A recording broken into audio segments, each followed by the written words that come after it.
따라서 서기관들을 삼가라.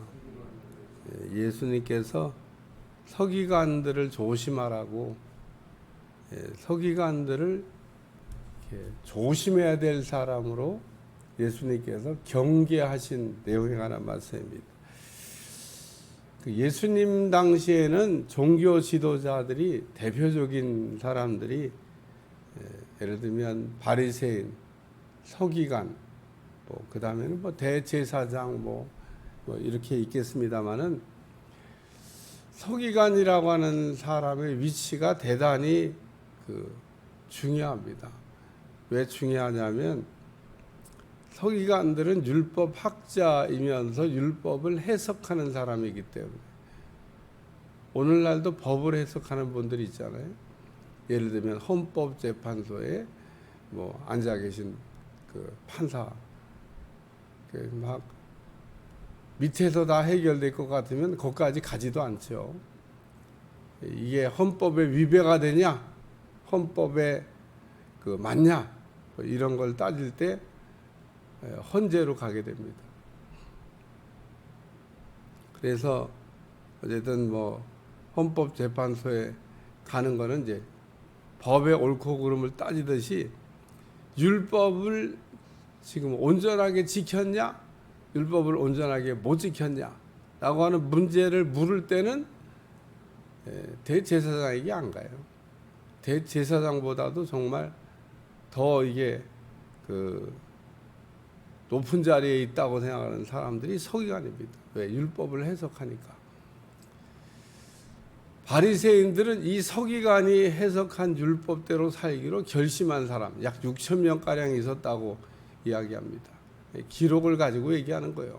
목사님 어떻게 세봤어요? 이러면 나도 세본 것도 아니고 기록에 한 6천 명가량 있었을 거로. 다 바리새인은 아닌 겁니다.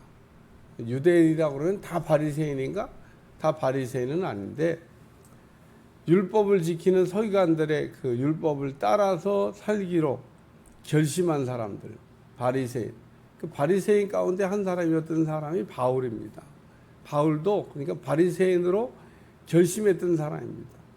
율법을 안 어기고 살기로 결심했다. 이 서기관이 율법을 이렇게 해석하는데, 율법을 해석하는 위치에 있으니까 백성들이 얼마나 이렇게 우러러 봤겠어요. 우와. 오늘 여기 보니까 첫째, 긴 옷 입고 다니는 거를 좋아했다.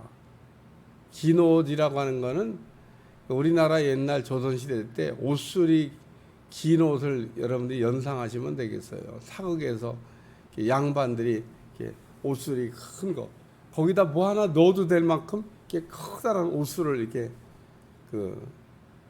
한 옷을 입고 다녔습니다. 정말 거기다 쑥 집어넣어도요, 그렇기 때문에 들어갈 만큼, 예를 들면 닭 한 마리 잡아갖고 쑥 집어넣어도 들어갈 만큼 그게 커요, 옷술이. 왜 옷술을 그렇게 크게 했나? 잘 보이라고. 옷술이 짧으면은 잘 안 보이죠. 요즘 여자분들 보니까 얼마 전까지 그냥 몸에 착 달라붙는, 그냥 옷값도 안 들겠다, 한 1,000값도 안 들겠다 할 정도로 그렇게 몸에 붙은 옷을 입고 다니는데, 요즘은 또 옷술이 커졌어요. 막 벌럭벌럭. 시대적인 트렌드입니다만은, 그래서 옷술이 이렇게 크다고 하는 얘기는 사람들 눈에 잘 띕니다. 그래서 사람들이 좀 자기들을 이렇게 봐달라고, 내가 서기관이다. 이 서기관들이 입는 옷복장, 옛날 우리 조선시대 때 양반들이 입던 옷복장처럼 서기관들이 자기들을 구별하는 이게 옷, 그걸 입고 이렇게 다녔던 모양입니다. 그렇게 한 이유는 다른 거 없어요. 눈에 잘 띄라고, 내가 서기관이다. 그러고 나를 좀 이렇게 봐달라고. 그래서 이런 걸 우리가 뭐라 하냐면 신앙의 거칠에 외식이라고 얘기합니다. 가짜 신앙이죠. 가짜 신앙. 진짜 상품과 가짜 상품의 차이는, 가짜는 꼭 진짜같이 포장을 얼마나 잘하는지 모릅니다. 사람들이 이단에게 속는 이유는 포장이 너무 잘 돼 있어서. 진짜는 포장을 안 해가지고요, 좀 그렇게 화려하지가 않아요. 진짜는 포장할 이유가 없으니까. 가짜는 포장을 얼마나 잘하는지 그 포장에 속습니다. 그래서 참 분별을 잘하는 게 참 중요하다, 그런 생각이 듭니다. 긴 옷 입고 다니는 것을 좋아하며, 시장에서 문안받는 것도 좋아하며. 이 시장은 사람들이 막 하는 곳인데 시장 가는 걸 좋아했나 봐요. 이 바리새인들 서기관들은요, 조용한 데서는 기도도 안 해요. 사람 없는 곳에서는 기도도 안 해요. 그래서 우리의 신앙도 사실은 사람 없는 데서 나 기도 잘하나, 사람 많은 데서 기도 잘하나, 이런 생각을 좀 해볼 필요가 있습니다. 그러니까 우리가 식사할 때가 가장 조용한 때잖아요. 누가 뭐 봅니까? 알아줍니까? 그래도 우리가 식사할 때 진실한 마음으로 하나님 앞에 감사하고, 야, 이렇게 일용할 양식을 주시니 감사하다, 그리고 이렇게 기도하고 먹는 겁니다. 우리가 늘 매일마다 뭐 밥 먹을 때마다 하잖아요. 누가 뭐 봐줍니까? 알아줍니까? 식당에서도 뭐 사람이 많을 수도 있지만 사람이 하나도 없을 때도, 요즘 식당 가면 썰렁할 때도 많아요. 그래도 뭐 봐주는 사람도 없어도 우리가 기도하듯이, 오늘 바리새인 서기관들은요, 시장을 좋아해요. 네거리길을 좋아합니다. 네거리길에는 사람들이 많이 다니잖아요. 거기 서가지고 손을 높이 들고, 유대인들의 원래 기도가 이렇게 서서 손을 높이 들고 고개는 하늘을 향하여 45도로 올려서 하늘을 쳐다보면서 눈은 뜨고 기도하는 게 유대인의 기도의 전형입니다.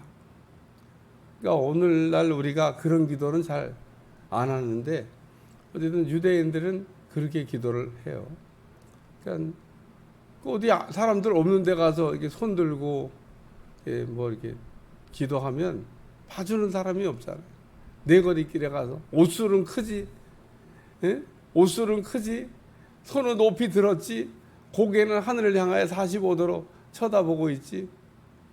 많은 사람들이 막 왔다 갔다 하면서, 여기 문안 받는 것과, 그래서 딱 사람들 많은 곳에 가면 그냥 서기관님 나오셨냐고, 아유 서기관님 저기 막 여기 또 오셨냐고. 윗자리 좋아하는 서기관들 삼가라. 자리도 낮은 자리는 별로 안 좋아해요. 높은 자리만.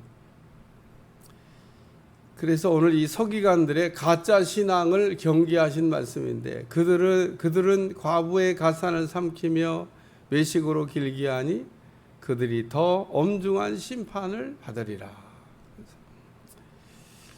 하나님의 심판이 있습니다. 하나님이 공의로우신 분이시기 때문에 하나님의 심판을 그냥 없는 거로 하면 좋겠는데, 성경은 너무 자주 하나님의 심판이 있을 거를 예고하고 있습니다. 그러니까 반드시 우리는 하나님의 심판대 앞에 서야 됩니다. 거기를 피할 수 있는 사람은 순교자들만 면제된다고 얘기하셨습니다. 순교자들은 하나님의 심판을 해야 될 이유도 없는 것 같아요. 주님을 위해서 순교했는데 무슨 심판을 해요? 그러나 그 외 나머지 모든 사람들은 하나님의 심판대 앞에 서야 되는데 얼마나 두렵고 떨릴까? 근데 여기 서기관들을 얘기하면서 더 엄중한 심판을 받으리라. 왜 예수님께서 율법을 해석하는 율법학자인, 오늘날로 얘기하면 신학자와 같은 그런 그 위치에 있는 이 사람들을 엄중한 심판을 받으리라고 그랬을까? 가짜 신앙을 자꾸 생산하니까 그런 겁니다. 신앙생활을 진짜를 하도록 이렇게 권면해야 되는데, 자기도 하지 않는 거를 남들만 하라고 얘기한다든지, 또 자기도 그렇게 살지 못하면서 남들만. 그래서 아주 그대로 따라 배웠던 사람들이 서기관, 바리새인입니다. 서기관들이 신앙의 모델이야. 서기관들이 그래서 하는 걸 보고 따라했던 사람들 바리새인들. 그래서 너희의 의가 바리새인과 서기관보다는 나아야 된다고 우리 주님이 말씀도 하셨는데, 오늘 우리의 신앙이 어떤 때는 바리새인 서기관 그 외식하고 가짜 신앙보다도 미달될 때가 있다는 겁니다. 그러니까 이 사람들은 정말 신앙생활을 잘해보려고 그러다가 신앙생활의 곁길로 갔던 사람들인데, 오늘날은 열심히 잘해보려고 하는 것도 없이 그냥 곁길로 갑니다. 오늘 이 서기관들을 삼가라. 오늘날도 포장된 가짜 외식하는 신앙생활을 하고 사람들에게는 인정받는데 본인이 혼자 진실이 있을 때는 괴로워하는 그런 유의 신앙이 있습니다. 어떤 사람은 또 자기의 포장된 신앙을 그걸 진짜라고 생각하고 또 뭐 느낌도 없이 그냥 편안하게 사는 분도 있습니다만은, 오늘 서기관들을 조심하라. 우리 주님 그렇게 말씀하셨으니까 오늘도 우리가 가짜 신앙에 속지 말고 진짜 신앙생활하는, 어떤 경건의 모양만 있고 경건의 능력이 없는 신앙생활이 아니라 진짜 경건하면 경건의 능력이 나타납니다. 베드로와 요한이 안진뱅이를 일으켰더니 그들이 갖고 있는 경건 신앙으로 일으켰다고 유대인들이 생각을 했습니다. 그래서 베드로와 요한이 아니라고 얘기합니다. 우리의 경건으로 이 사람을 낫게 한 것이 아니고 이 사람이 낳은 것은 예수 그리스도의 이름을 믿음으로 그 이름이 이 사람을 낫게 했다. 그리고 베드로와 요한이 안진뱅이 일어난 사건을 자신들의 경건으로 일으켰다고 생각하는 사람들에게 우리의 경건이 아닌 예수님의 이름에 일으켰다라고도 얘기했지만, 그 경건이라고 하는 그 경건 신앙에 진짜 신앙에 능력이 있다고 하는 이야기를 말씀하고 있습니다. 왜 예수님이 서기관들을 주의하라고 얘기하셨냐? 이 사람들 경건의 모양은 있습니다. 얼마나 경건한 척 하고 있습니까? 그러니까 이 서기관들이 사람들 보기에 불경건한 사람들이 아닙니다. 사람들 보기에 경건한 사람들입니다. 신앙생활 잘하는 척 하고 있는 그런 사람입니다. 백성들이 다 속고 있습니다. 그래서 우리 주님이 모든 백성이 듣고 있을 때 제자들을 가르치시는 것처럼 백성들에게 서기관들에 대한 경계를 말씀하고 있는 겁니다. 왜? 백성들은 다 서기관들을 뭐 우러러보고 있으니까 서기관님이세요. 그러고 왜?